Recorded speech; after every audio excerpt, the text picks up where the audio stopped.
الرحمن الرحيم. بسم الله الرحمن الرحيم. الحمد لله والعاقبة للمتقين ولا عدوان إلا على الظالمين. صلى الله عليه وعلى آله وأصحابه وسلم تسليما كثيرا إلى يوم الدين. أما بعد، tumwebaza Allah subhanahu wa ta'ala akyatukuumye nga tukyali balamu. Tumusaba okusaasira n'emirembe eri Nabbi Muhammadin sallallahu alaihi wasallam eyatugira n'eddiini yaffe eno ey'obusiraamu. Bakubiriza nga nange neekubiriza okukulembezanga okutya Allah subhanahu wa ta'ala batukulembeza okumwawula n'okubeera nga tumutongola. Otujja okuyita okwesiima ku nsi kuno ate tufune n'obuwanguzi ku lunaku olwakhira. faman zuhziha ani nnaari wa udkhila aljanna fakad faz wama alhayatu dunya illa mataun gurur. Oyo Allah gwaliwonye ebyo ateekeddwa okuba nga alina emisingi kuno ku nsi, omuli okwawula Allah n'okubeera nga atya Allah subhanahu wa ta'ala. Olwaleero biidhinillah tugenda kwogera kaifa tanju min khizyi dunya. Abalina musiki ave masimu kuba tuli mu nyumba ya Allah. Tugenda kwogera biidhinillah nti kaifa tanju min khizyi dunya. Omuntu awona atya ebizibu by'ensi eno ejjuddemu ebizibu ebiyitirivu.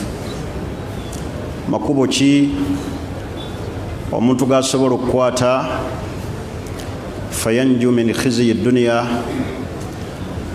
n'abeera nga ebizibu by'ensi eno biwewuka gyali? Kubanga adduniya fiha masaib, edduniya erimu ebizibu bingi, emiteeru mingi, emitawaana. Egimu Allah subhanahu wa ta'ala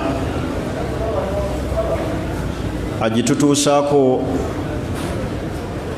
nga giyita mu b'eŋŋanda zaffe, oluusi egimu giyita mu b'emikwano betuwangaala nabo. Oluusi ebizibu ebimu biyita mu ssente mu kugezesebwa. Oluusi ebizibu ebimu biyita mu baana ne mu bakyala, nga Nabbi sallallahu alaihi wasallam bwe yatugamba nti fattaku dunya wattaku nisa, mutye duniya mutye n'abakyala. Fa inna awwala fitna waqa'at fi bani Israil kanat fi nisa.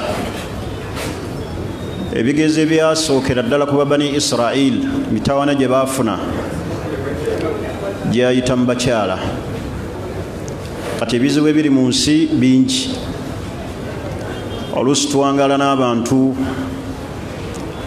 ne batulaga ku ngulu nti mikwano gyaffe, naye ate nga munda bajjuzzaayo ekko emitima emikyafu, ne batutuusaako ebizibu.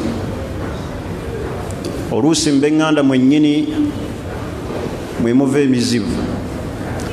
Oluusi mu bantu bennyini b'okozesa b'olabirira Allah asobola okuyisaamu ebizibu.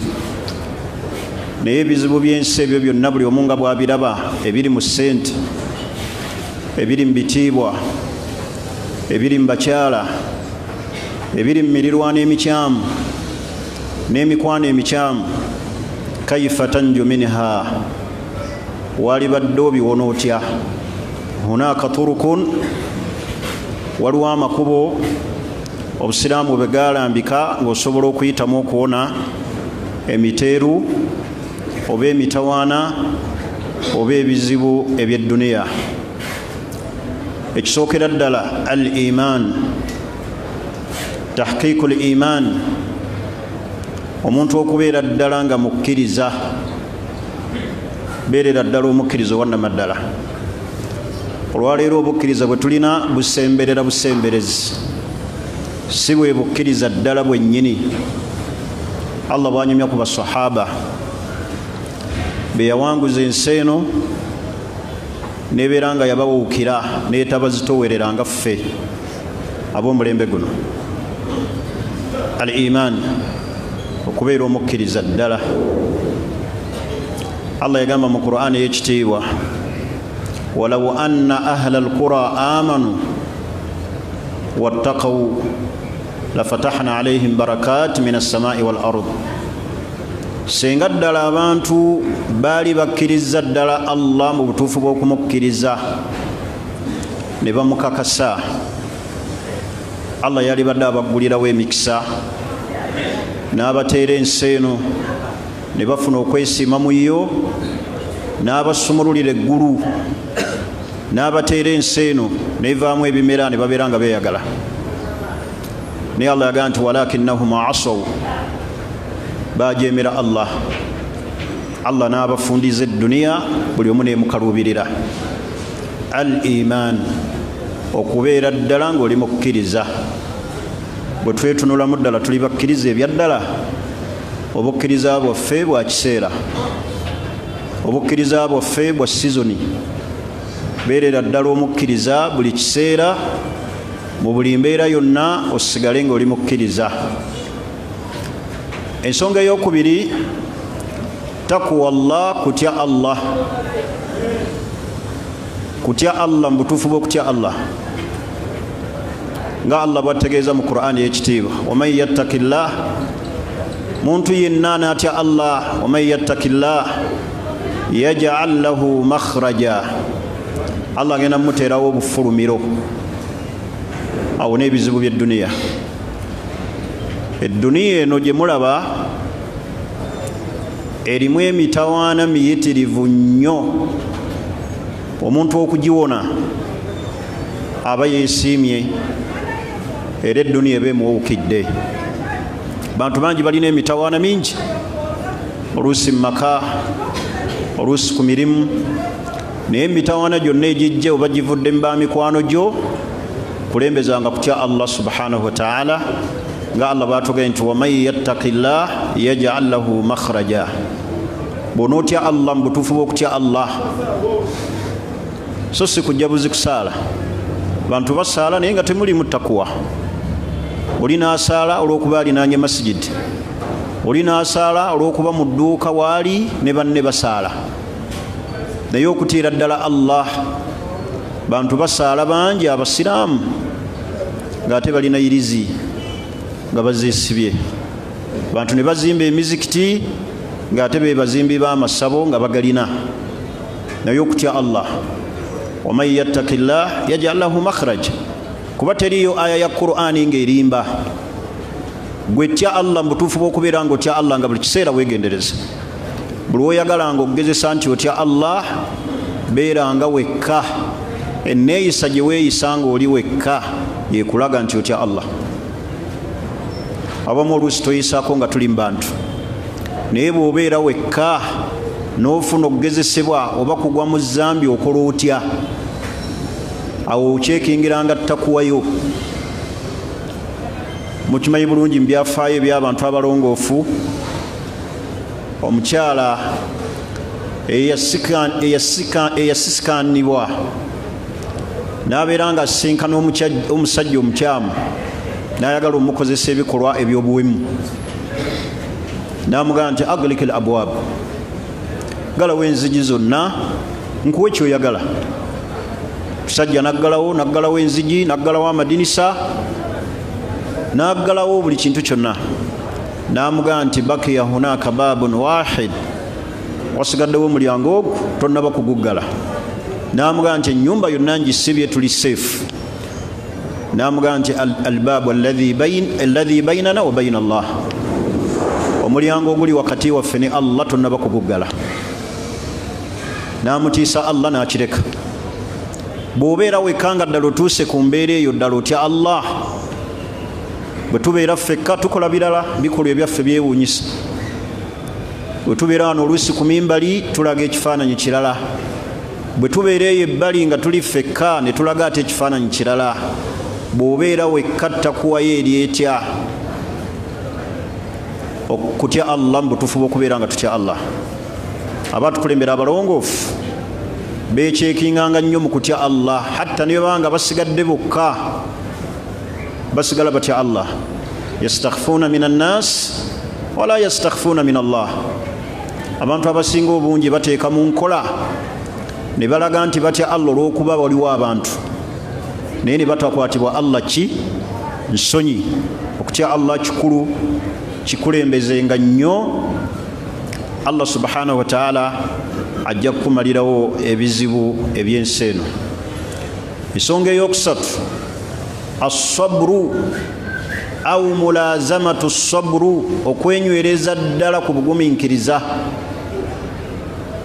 Obugumiikiriza kikulu. Was-sabru nuur, bugumiikiriza kitangaala.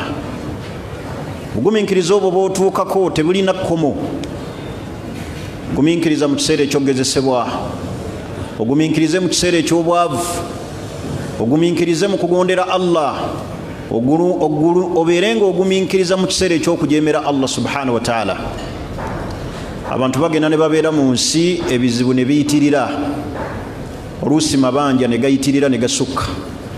Olina omuga agumiikiriza naga naagumiikiriza paka ddi.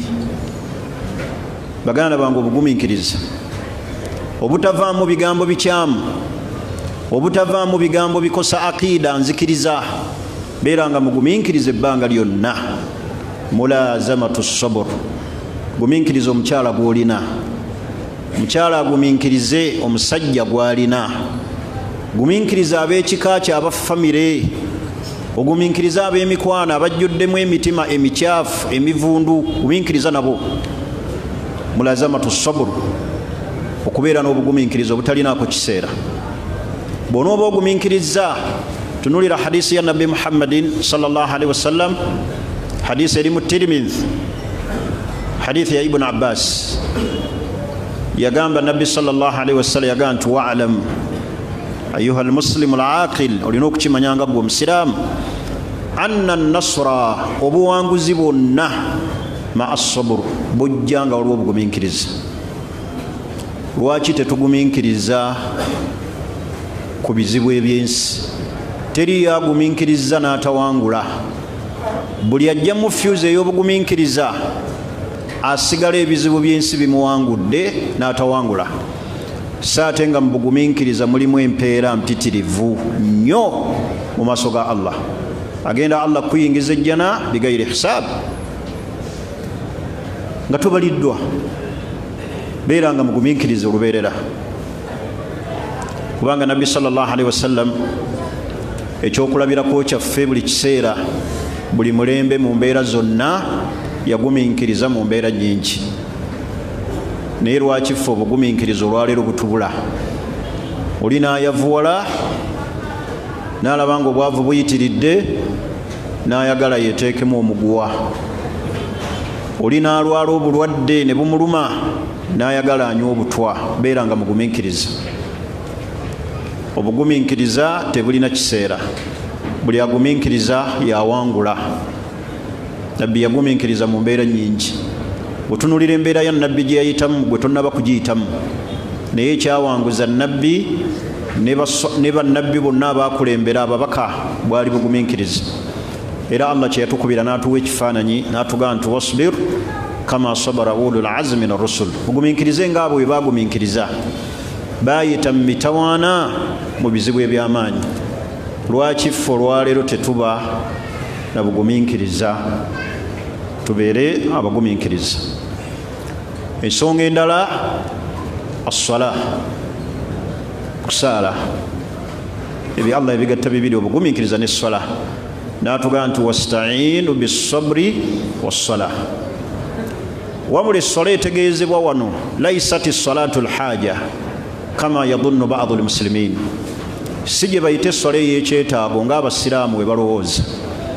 kubanga hadith ezajja nga ziraga okusala salatul haja fakulluha hadithun dha'ifa zonna hadith nafu abamanyi ab'obusiraamu bazinafuya abamanyi amakulu teriyo swala gye bayita salatul haja ng'eriko hadise ki entuufu wabula ano Allah kyategeeza nti wasta'inu bis-sabri was-salah mweyambisenga mu bizibu byonna okubeera nga musaala mu swala mujja okuyita okwogera ne Allah so si salatul haja era tosoma dduwa yanjawulo nti ofunye ogenze mu salatul haja waliwo edduwa ey'enjawulo la ekiri mu sunna si kyekyo ng'abamu we balowooza beera mu kusaala osaale oyagala otya Allah akuwonya ebizibu by'ensi nga toli mu abo abasaala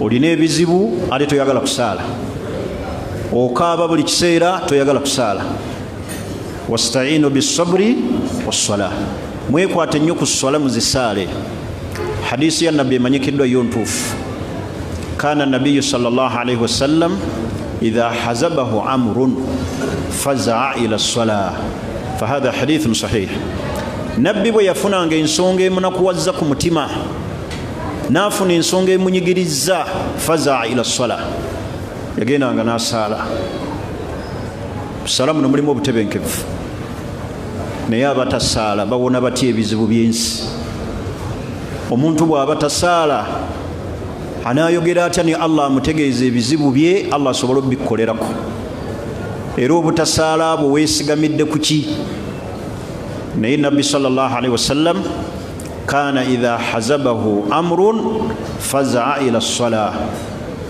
yagendanga nabbi sallallahu alaihi wasallam mu salah n'asaala sawa'u es-swala gyasadde faridatan ey'obwetteeka ng'ayogera ne Allah bane tubeere mu bantu abasaala twekwate ku swala esswala eza sunna omuli kabliya ne ba'diya okusaala ku salatu duha okusaala ku salatu lwitiri okusaala ku salatu tahajjud okusaala esswala ezimanyikiddwa mu busiraamu tubeere mu bantu abasaala ku swala Allah ajja tuwewulira ebizibu eby'ensi naye ne bw'onooka abanga mu mutima gwo temuli swala ojja kuba okootakoota mugalumondi ensonga endala atadarru wa du'a okusaba Allah okunyiikira okusaba Allah edduwa kikulu okusaba Allah basiraamu abasinga naddala omulembe guno ekigambo ky'okusaba Allah muli bagayaavu ku kyo teri kisobola kutawa kujjako miteeru gya nsi n'okumalirawo ebizibu nga dduwa ate Allah buli Allah bw'omusaba bw'oti nga ddala osaba Allah wadde ekizibu ekyo tekikoleddwako mu ssaawa eyo naye owulira obutebenkevu mu mutima kubanga oyogedde ne Allah omusabye sabenga Allah kubanga du'a usilahul mu'min edduwa kyekitalo eky'omukkiriza ekyokulwanyisa kyalina bwe bamala esswala ng'eno tuulakaawo ebbali oleete adhikaari osabe ku Allah lwakuba twagezesebwa olwaleero ku mulembe guno n'emizikiti gyonna egisinga obungi mu Uganda oluvannyuma lwa salaamu ekyalibadde ekiseera ekyokuleeta adhikaari mutaka ono sente abantu ne bava ku birowoozo by'okutendereza Allah n'okumusaba bali ku sente olw'obwetaavu obuli mu busiraamu n'obwavu obuli mu basiraamu sente tuulanga kaawe ebbali oleete adhikaari osabe ku Allah edduwa kikulu bw'okutukawo n'edduwa oyagala kusaba ki bw'okutukawo n'edduwa oyagala kusaba ani omugagga alina amawanika agatakalira agatakendeera agaggawazizza abantu mu nsi muno yonna ali ogu Allah yekka mubeere n'edduwa mutunulire nabbi wa Allah ayitibwa Yunus kiki ekyamujja mu kizibu kye yali alina ekinene la ilaha illa anta subhanak inni kuntu min adh-dhalimin Allah namujja mu mbeera eyo tunuulira nabbi Ayub eyalwalira ebbanga eddene obulwadde ne bumuluma emyaka 16 riwaya endala emyaka 17 ng'ali awo apookya n'obulwadde yasaba Allah rabbi inni massani yadur wa anta arhamur rahimin. Lwakuba obuzibu mulina mwe mwagala mmala okutuuka mu bizibu bimala okubayinza bikuwangule, osooka osabe Allah omugee nti la ilaha illa anta subhanak inni kuntu min adh-dhalimin. Bameka aboogera ekigambo ekyo kyali kibakoledde? Lwaki nabbi kyamukolera, lwaki mmwe mukyogera tekibakolera? Kubanga ye nabbi oluberyeberye olwedde kye yaliko n'atuuka mu mbeera ey'obuzibu era n'asigala ku kyo. Kyova olaba kigasa nnyo akinywereddeko nga tannafuna bizibu. Bw'amala okufuna ebizibu era n'asigala ng'akyali ku mbeera emu nga Allah bwe yagamba falawula annahu kaana min almusabbihin.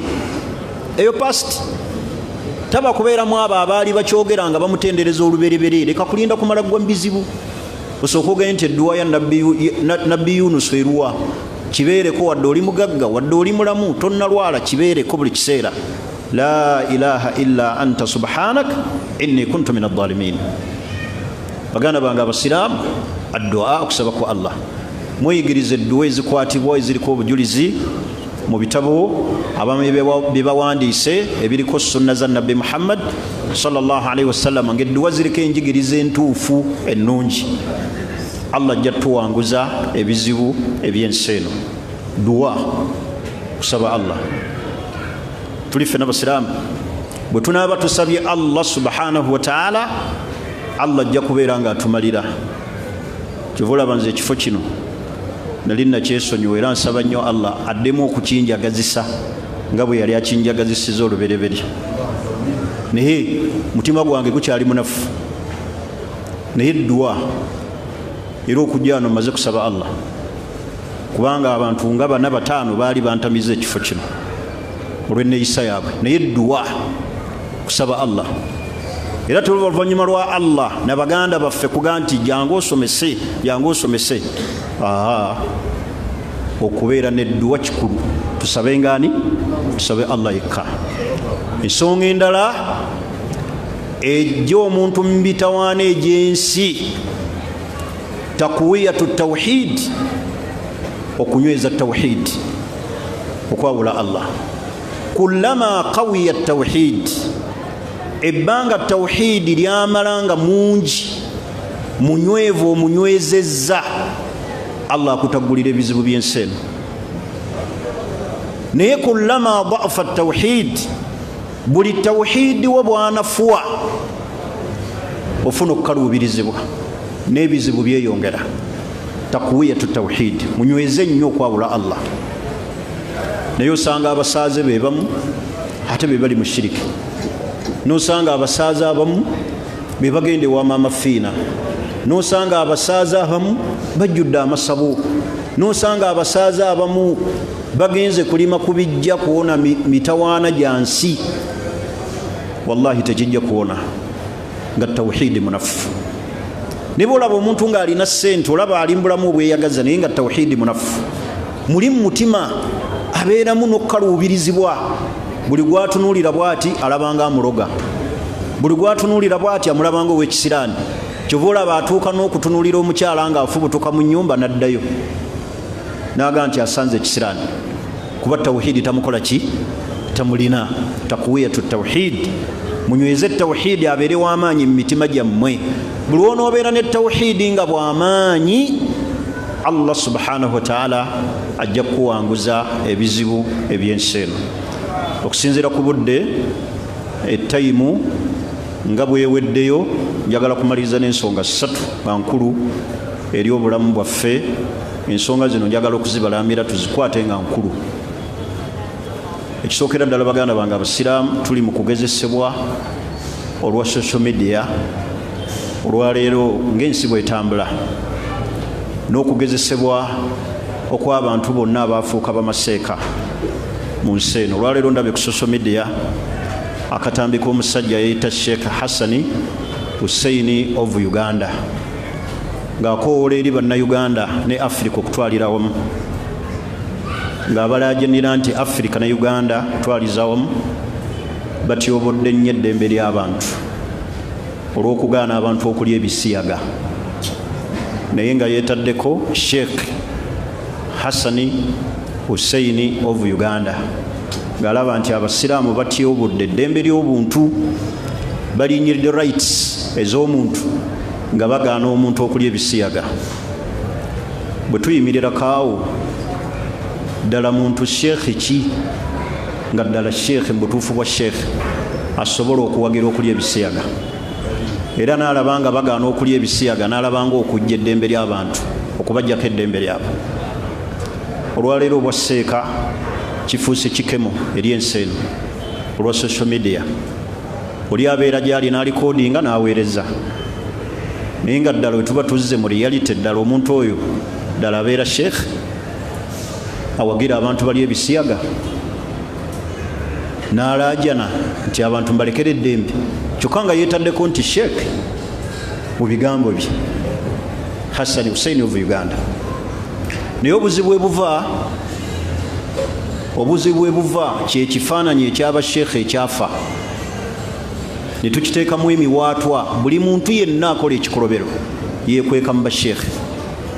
Sheekhe ebbanga liba n'amala nga bakyali banywevu ku manihaji entuufu, sulukiya, empisa, amaanatan, okuba abeesimbu, okunywera okugjayo ekitiibwa eky'obwa sheekhe, teri muntu ajja kukiyuuzayuuza. Naye abo bonna be mulaba abakiyingiramu bye bituli ebiri mu bamasheekhe abasinga obungi. Basheekhe b'osanga nga basigula abakyala b'abantu be basaaza, n'osanga sheekhe be batwala abantu e Makka n'avaayo n'omukyala wa munne. Sheekhe ne bamuwa ssente ez'okulamaga n'atakwatibwa na nsonyi zonna nga ebaziwadde $400 n'azirya. N'atuusa omuntu entebe n'amugamba tunula mu kibula, n'amugamba Allah yageze, nga ssente ze zonna yazirya. Kati kyova olaba abakozi b'ebikolobero bino ebikyamu buli omu avaayo agamba ki? Sheekhe, kubanga erinnya lyafa lwaba sheekhe kweteekamu bituli. Abantu babakaaba okulwa ssente, oli n'olaba nga yeeyita sheekhe naye ng'ebikolobero bikyamu. Kusigula bakaaba namu n'olya ssente z'abalamazi. Sheekhe alya ssente z'omuntu agenda e Makka, ne ku makya omusajja lwamuganye nti alinnya nnyonyi n'agenda ku shukuru, naye nga wallahi akimanyi tagenda. N'amusiibula n'amugaba ku ssaawa 10 tusinkane entebe, ng'akimanyi tagenda. Ku shukuru abaddeyo emusiibula, n'atuuka entebe nga talina visa, tamukolerangako na ku process emutwala Makka.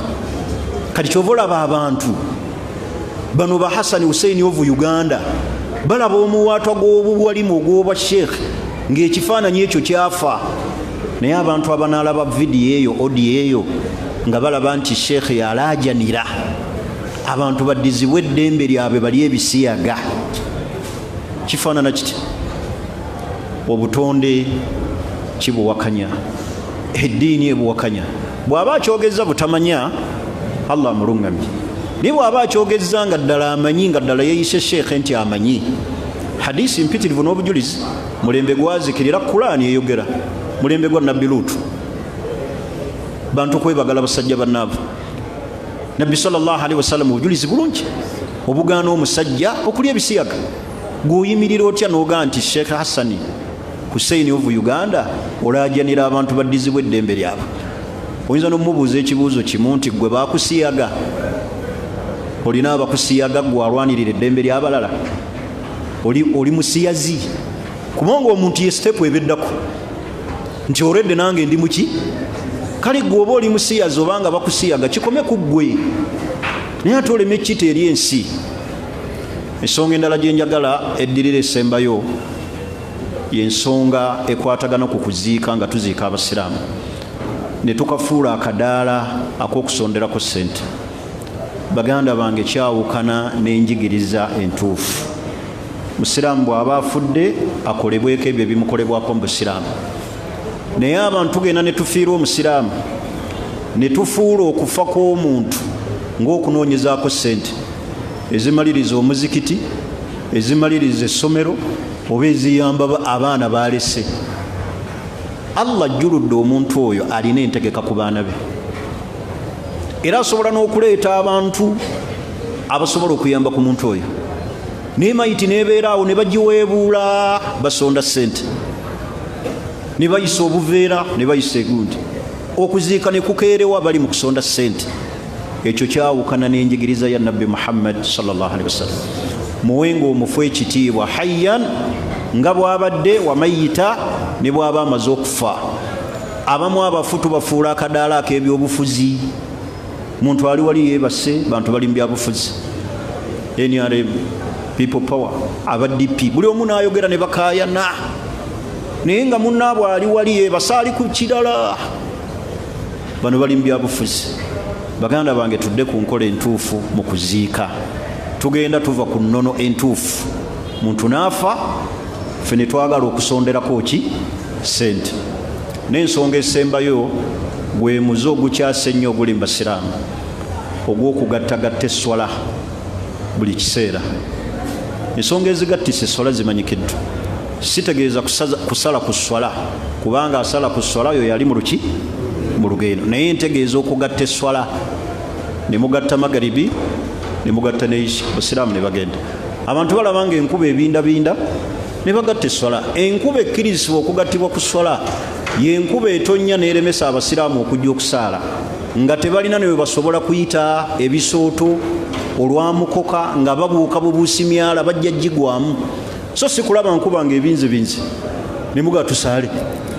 Al aslu fi swala, ekimanyikiddwa ku swala kugisaalira mu biki mu biseera byayo. Kati mwaddamu omuze ogugatta esswala buli daruso gye mbeera nayo. Buli daruso ebeerawo abantu bagatta swala.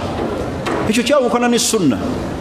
Omuntu atuuka okugatta ku swala nga waliwo ensonga, so si buli daruso. Kati abantu eddaruso olwaleero muziraba nnyingi naye buli daruso ebeera ku Sande abantu bagatta. Obujulizi mbujjawo bubakkiriza okugatta esswala buli daruso. Abantu ate ne bagatta esswala ne bagatta buhuri ne asiri ne bawasolooza ssente essaawa nnamba. Wasolooza ssente obudde obwe twalisaaliddemu swala ate lwaki mubukozesa mu kusonda ssente? Naye olinaga ati tewajja kuba budde. Ate ne baddira abasonda ssente ab'eddagala ne babawa essaawa ennamba n'ekitundu.